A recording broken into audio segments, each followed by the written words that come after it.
इस through out vaccination process वो ये बात कर रही है कि अभी तक किसी भी बातचीत में ऐसी कोई कंडीशन एक्चुअली सामने आई ही नहीं जिसमें हम ये बोल दें कि वो वैक्सीन नहीं ले सकता।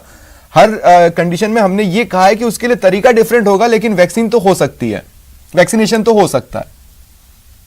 अभी एज पर प्रोटोकॉल अपन प्रेगनेंसी में ब्रेस्ट फीडिंग वालों को और छोटे बच्चों को वैक्सीन नहीं दे रहे हैं क्योंकि इनका क्लिनिकल ट्रायल नहीं हुआ है तो भी उसके रिजल्ट फेज 3 के ट्रायल नहीं आए, तो इसलिए इन लोगों के अपन वैक्सीनेशन, जो सवाल है आपका, इसलिए इन लोगों का वैक्सीनेशन, हालांकि एम्स में ये बच्चों के ट्रायल शुरू हो चुके हैं। एम्स पटना में, एम्स में बिहार वगैरह में बच्चों में clinical trial first second phase हो चुकी है, लेकिन जब तक फेज 3 ट्रायल कंप्लीट हो गए वो डीसी को ड्रग कंट्रोलर को नहीं जाता है, वो टेम्परेरी अलाउ नहीं करता है, तब तक वैक्सीन नहीं लगा सकते। तो आपका जो क्वेश्चन है किनको नहीं लगा सकते, सबको लगा सकते हैं एक्सेप्ट जिनको सीवियर एलर्जी हो, प्रेगनेंसी, लैक्टेटिंग मदर्स और छोटे बच्चे, क्योंकि इनमें क्लिनिकल ट्रायल अभी पूरा नहीं हुआ। ठीक है, अब देखिए वैक्सीन नहीं लगवाने के या जो लोग नहीं लगवा रहे हैं उनके तमाम तरह के वीडियोस जो कि वायरल हो रहे हैं,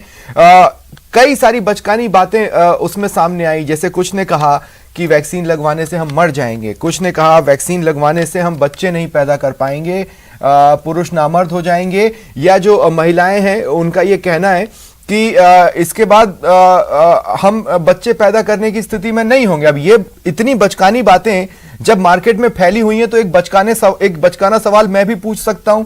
डॉक्टर बत्रा, मैं आपके पास आ रहा हूं, सवाल हो सकता है बहुत बचकाना हो, लेकिन मैं पूछना चाह रहा हूं कि मान लीजिए मैं वैक्सीन ली तो अब मैं सैनिटाइजर यूज ना करूं।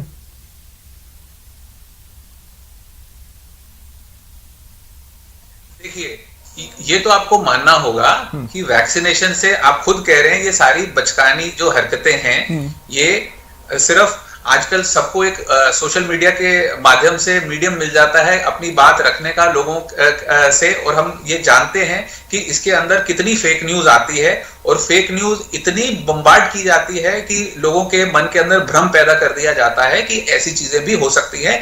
मैं इनको सीधी तौर पे खारिज करता हूं। जहां तक आपका जो सवाल है जिसको आप खुद मान रहे हैं कि बचकाना है, देखिए, अगर आप किसी व्यक्ति जिसको कोरोना है उससे हाथ मिलाते हैं तो आप जानते हैं कि आपको कोरोना हो सकता है, संक्रमण हो सकता है, इसीलिए आप सैनिटाइजर यूज करते हैं कि भाई मैंने उसको टच किया तो मैं अपने हाथ साफ कर लूं।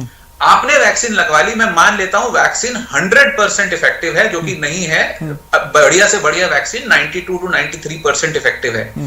अगर आप सैनिटाइजर यूज करना भी छोड़ दें, आपने किसी से हाथ मिलाया जो कोरोना का मरीज था और फिर दूसरे किसी से हाथ मिला लिया जो मरीज नहीं है, तो आपने बीच में ब्रिज का काम कर दिया। ठीक है, तो आपको खुद तो नहीं होगा, आपने वैक्सीनेशन लगवाई हुई है, ठीक, और अगर हुआ तब भी माइल्ड इन्फेक्शन होगा, बट आप कैरियर का काम कर रहे हैं। तो इसलिए अगर वैक्सीनेशन लगवाया है तो मास्क भी पहनना है, सैनिटाइज भी करना है अगर आपको पता लगा कि आपने कोई चीज टच की है, और सिर्फ अपने बारे में नहीं, पूरी फैमिली, पूरे सोसाइटी के बारे में सोचना है कि आप कहीं कैरियर का काम नहीं कर रहे। दूसरी बात, बहुत बोला जा रहा है कि जी अगर वैक्सीन लगवा ली तो बच्चा पैदा नहीं होगा, वैक्सीन लगवा ली तो गर्भावस्था में प्रॉब्लम आ जाएगी। अगर आप कोरोना हो गया तो आप जिसको कोरोना हो गया है उससे पूछिए, उसको कोई डिफिकल्टी हो रही है, उसको बच्चे पैदा करने में कोई प्रॉब्लम हुई? ऐसी माताएं बहनें जिनको कोरोना हुआ था और फिर वो गर्भावस्था में है, उनको कोई प्रॉब्लम हुई? अगर बीमारी होने के बाद, ठीक होने के बाद सब कुछ आपकी नॉर्मल लाइफ चल रही है, आप बच्चे पैदा कर पा रहे हैं, तो वैक्सीनेशन बेचारी क्या कर लेगी? इसलिए ये सारी सुनी सुनाई बातों पे मत जाइए, मात्र एक विकल्प है, वैक्सीनेशन लगवाना है।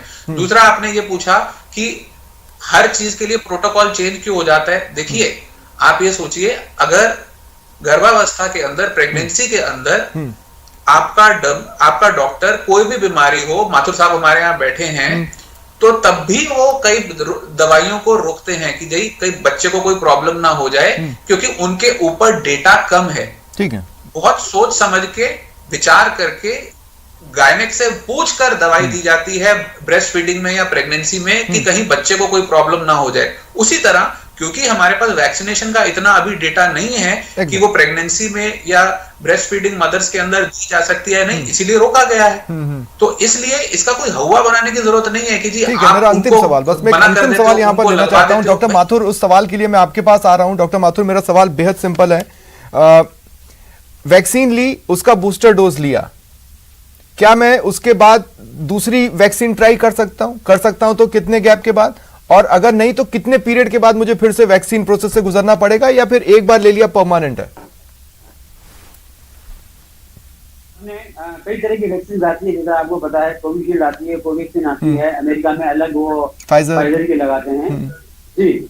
अपने फॉर एग्जांपल कोविशील्ड की वैक्सीन लगाई है तो पहले अपने प्रोटोकॉल था कि 4 हफ्ते बाद में आपको दूसरी डोज लगेगी। बाद में प्रोटोकॉल बदला गया कि आपको 3 महीने बाद लगाई जाएगी। तो प्रोटोकॉल बदला है, लेकिन यूजुअली जब अपन फर्स्ट डोज लगाते हैं तो उसके 15 दिन बाद में कुछ एंटीबॉडीज बनती है, लेकिन जब सेकंड डोज लगाते हैं तो उसके 15 दिन बाद में काफी एंटीबॉडीज बन जाती है, और ये एंटीबॉडीज वेरी करती है vaccine to vaccine. For example Covishield है, कोवैक्सीन है, ये कहते हैं अप टू 70% तक इफेक्टिव होती है। तो ऑलमोस्ट 70% में एनफ एंटीबॉडीज बन जाती है कि वो बीमारी को प्रिवेंट कर सके।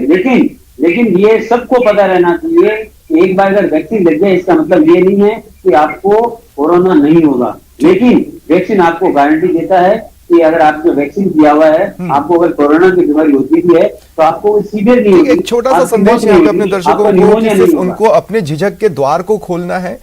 अगर फिर भी बहुत ज्यादा डर महसूस हो रहा है तो डॉक्टरी सलाह ले लें और उसके बाद वैक्सीन लगवा लें, क्योंकि वही एक सही रास्ता है। बहुत बहुत शुक्रिया आप दोनों का मेरे साथ जुड़ने के लिए और चर्चा में शामिल होने के लिए। फिलहाल इतना ही, नमस्कार।